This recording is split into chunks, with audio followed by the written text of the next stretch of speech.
Hello, GTeX family, and welcome to this special edition of the GTeX Member of the Month. And this is a special one because we are going to be talking with the winner of the GTeX Member of the Month, April 2022, on a specific strategy that she used to create, launch her online course.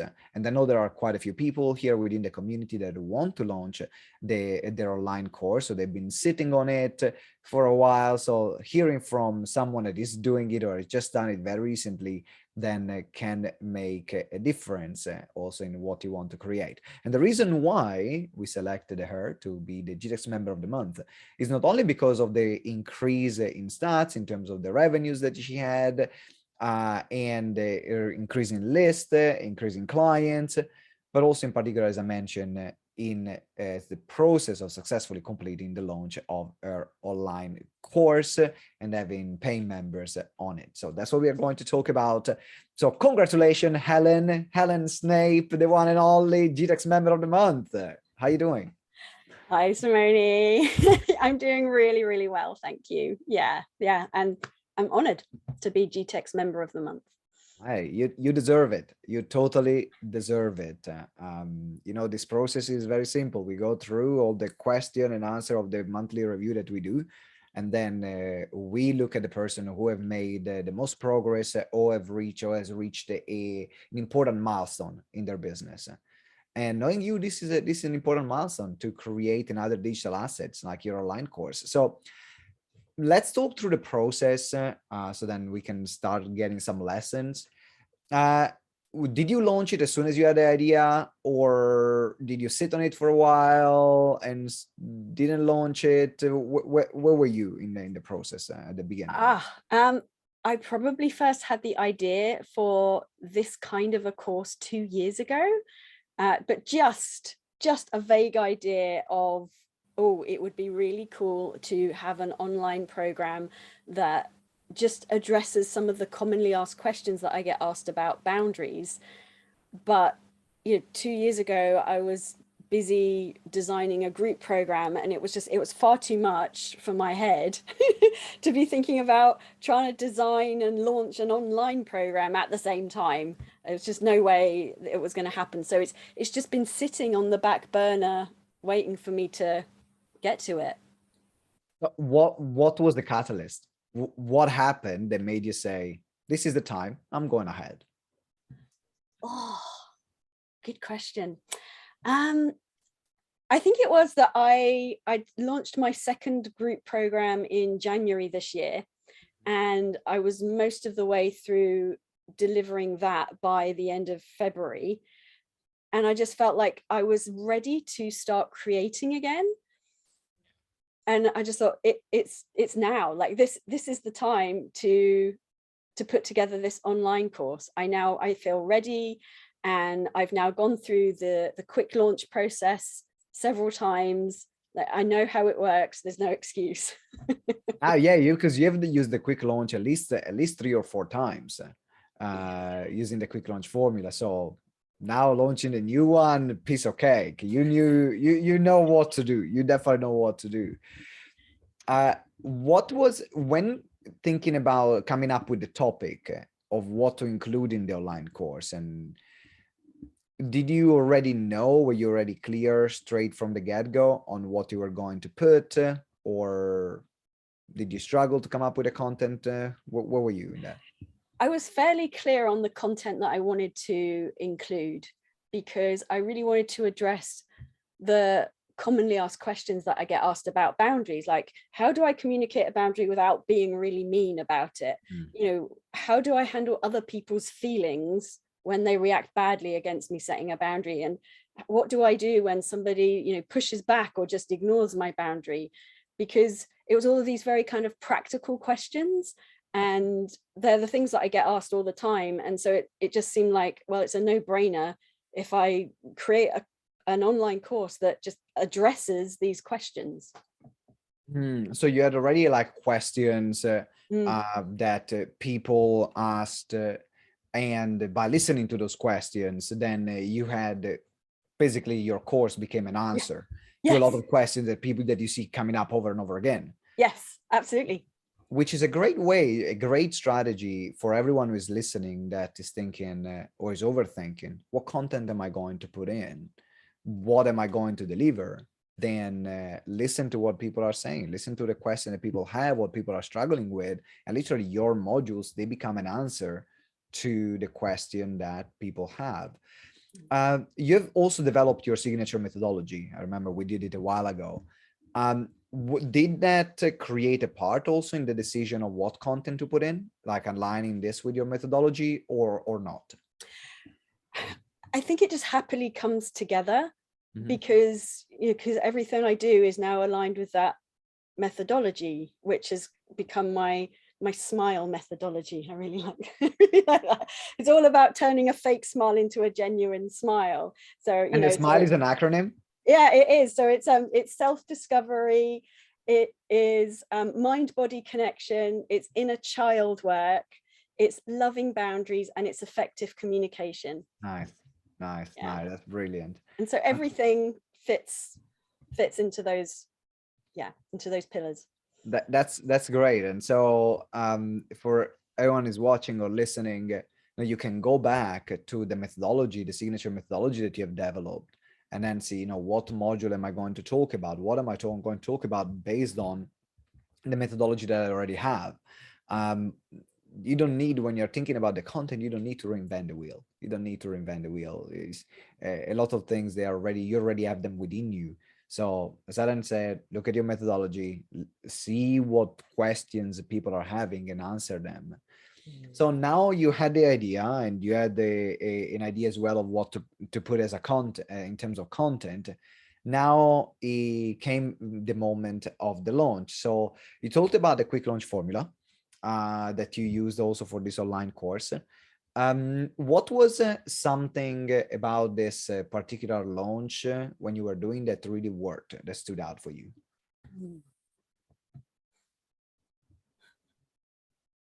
I think for me, it was trusting the process. So just going through the quick launch process, trusting that it was going to work, and just detaching from the outcomes, just being like, okay, I think I've got a really cool idea here, and I think people will like it, but let's just test it out and let's just see. So it was I think for me, it was approaching it like it's an experiment. Let's just see what happens.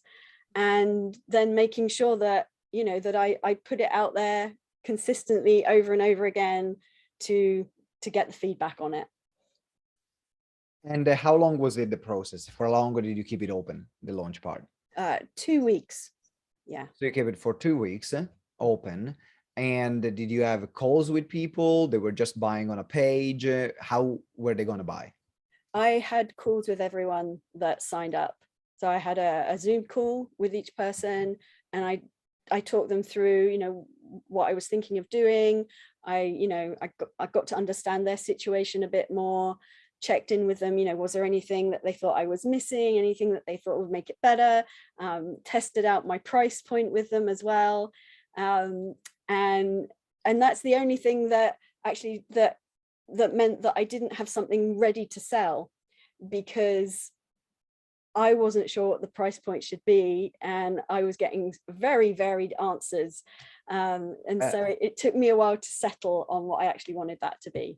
How did you decide on the price point from having so many different inputs and ideas? Because when you talk money, the response will change depending on the financial situation of the person that is in front of you in that moment. Literally, like within weeks, depending on their financial situation, people can give you two different answers, the same person, to the same thing.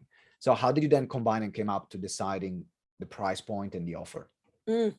So I took into account who I was speaking to for a start. I also looked at what similar offerings are out there and what they're priced at. I kind of looked to myself on what I felt comfortable charging, and I also took on board. It's somewhere in one of the GTeX trainings about basically like delivering 10 times the value of what it's worth.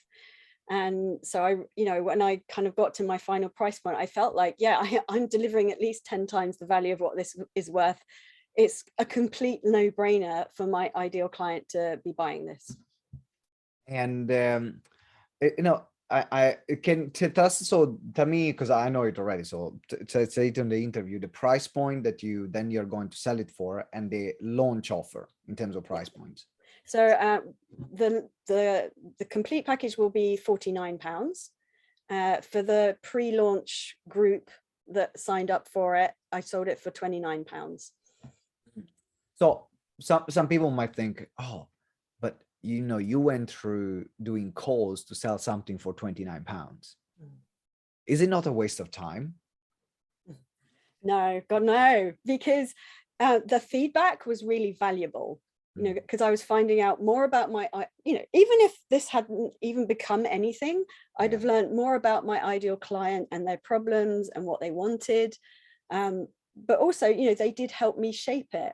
They helped me decide exactly what needed to go into this course. Yes. And of course, I'm looking at this as a long-term project as well, because once it's done, and then it's going to sit on the internet forever. So it is a long-term investment for me. It is, and I'm glad you went through that process as well, even for that price point, because there is something that I was listening to an interview from the founders of Airbnb, and one of the concepts that they were saying is do the unscalable before doing the scalable. So do the unscalable, which means do the things that require your personal time over and over again that you might not even do later on, but they becomes really crucial at the beginning. And one of the things that they were doing, if I remember well, when a host would sign up at the beginning of Airbnb to, give their flat available or give the rooms available, they would go and meet that host in person. And they would told to them, they will onboard them, they will say, this is how you can make it better. So they will literally go in at the beginning to all the hosts and all the people that were signing up first and really spending time with them. And then they would go into call the guest and say, hey, how did you find your experience? So instead of having an automated experience in terms of feedback, they were phoning them up. And in some cases, they even met with some of the guests.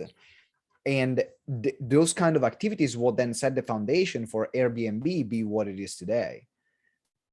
And so that's why it's so important to do, while following this quick launch process, to have those calls with people.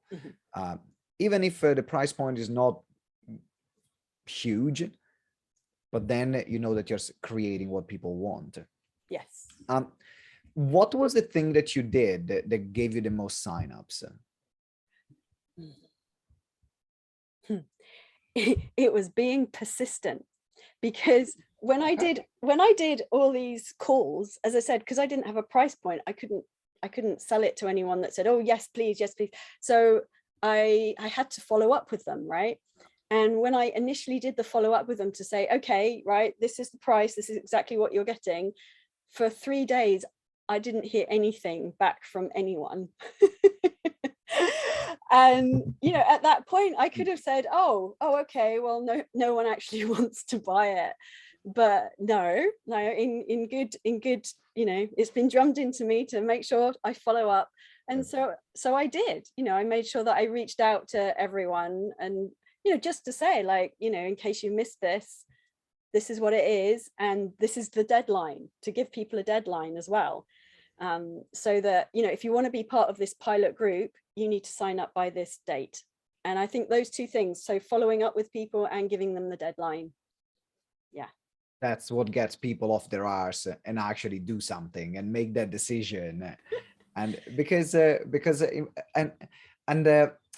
I'm glad you said that, because a lot of people, they think, okay, I'm going to launch an online course, or I'm going to launch even my one-to-one mentoring or a group program. It doesn't matter what the price point is, you still need to follow up to make the strategy work. And whatever you're doing, if you include a strong follow-up process with reminders, with calls, or with simply reminding, actually, You said that you were interested. Here is the deadline. Are you in or not? Now, let me know either way. And that gets someone actually to take that particular action, to take that action. So let's go with the last part where I want to ask you about the delivery, because of course you pre-sold something, so they paid half of like a great rate to join first, and then now you have been delivering the content. So what was the agreement that you have with them? What's the delivery schedule, and how is the content delivered? Yeah, so for this initial pilot group, my agreement with them was to send them the content by email.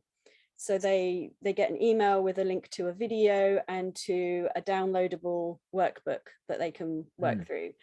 And I said that I would deliver it over a 2-month period. I'm well on track of that. Actually, I'm slightly ahead of schedule, which is great.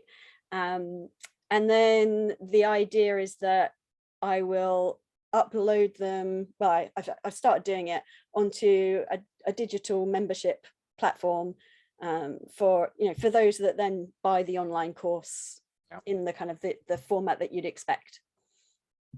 Yeah. So you didn't have even at the beginning like a membership platform. So No. so where did you host the video? So where do you put the videos? I recorded the videos on Zoom, and then I uploaded them to YouTube, and I just made them unlisted, so I can just give access to who I want to. That's brilliant. So for everyone that says, oh, but I need to launch an online course and in the members area, is it nice to have? Yes, it is nice. But if that's the first step that you're taking, put the videos on an email, you put the videos on the on YouTube, record them on Zoom as you did, and then send them an email with access to their videos. And my assumption is when the members area will be ready, you will give access to the members area also to the people that are on the pilot. So then they have everything structured. Yes, indeed. Yes. That's brilliant. And what are you, in terms of the recording of the content, what are you providing? Is that slides? Is that just you talking at the camera? Do you have PowerPoints? Do you have some manuals or resources?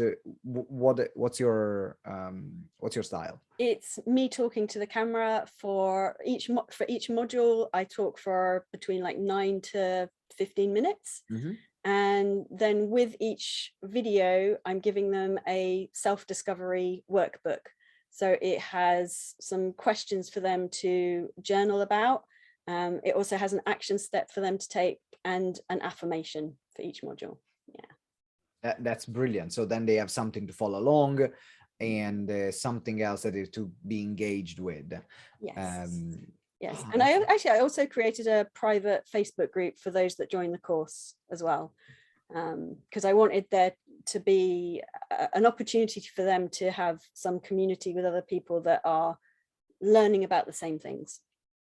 When you launched it, or throughout the whole process, not just the launch, can be also the delivery, was there something that you were worried about during this process?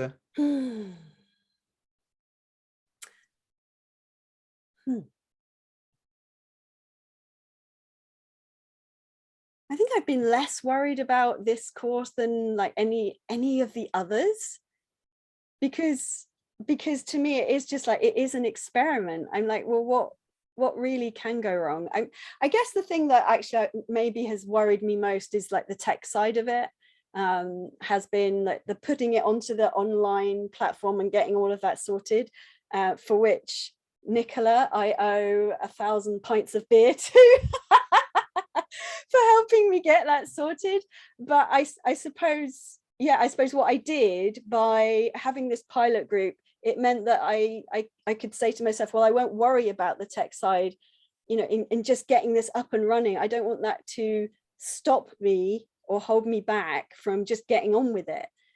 So hence it was like really lovely to think, oh, well, I can just record it on Zoom, I can just upload it to YouTube, and then I can sort out the tech stuff later down the line. It's good. It's really good in terms of lateral thinking. Is removing the biggest obstacle and finding an alternative way to get the same result by removing the biggest obstacle. And this is really fascinating. I think I was talking to Ian about this in terms of productivity. And he mentioned, so if you have a project that you want to run, there might be things that it become easier for you and things that are more difficult. Let's pick the biggest one, the biggest challenge that is stopping you from going ahead, remove that and see if we can go ahead without that piece, or by using an alternative that becomes easier for you to implement, and then we can review that later. And that, if you look at every single process of the business or every single process of a launch, that you can find out creative ways in which you can engage with people and launch the course and sell it without maybe stressing you out massively or spending months learning a new skill just to figure something out. Um, thank you for sharing, Alan. Is there something that is worth mentioning that we haven't covered? Think about the creation in terms of the idea, the calls, the content, the way you are delivering it, the experience you are giving or you're receiving. Is that something that would be worth mentioning we haven't covered? Maybe just to mention, just being okay with it being good enough. Because I think that would have put me off in the past, just thinking, oh, the video, it could be better. Like, oh, should I re-record it again? Should I have a fancier background or something? There's like all these little things that you can just keep thinking, oh, it could be improved, it could be better. But not to let that stop you. Just be like, okay, well, it's better that like I've done it and it's out there and like people are actually going to find it helpful and useful, rather than I haven't done it because I'm just still trying to make it perfect. Get it? Perfection is the killer of dreams. Shall we? I think it's the best way to wrap up this interview with perfection is the killer of dreams. Ellen, if how can the GTeX family support you with this online course at the moment? What can they do to help you out? Oh, well, when it is like finally like ready to sell online, I would love it if people can share it with anyone that they think it would find it helpful.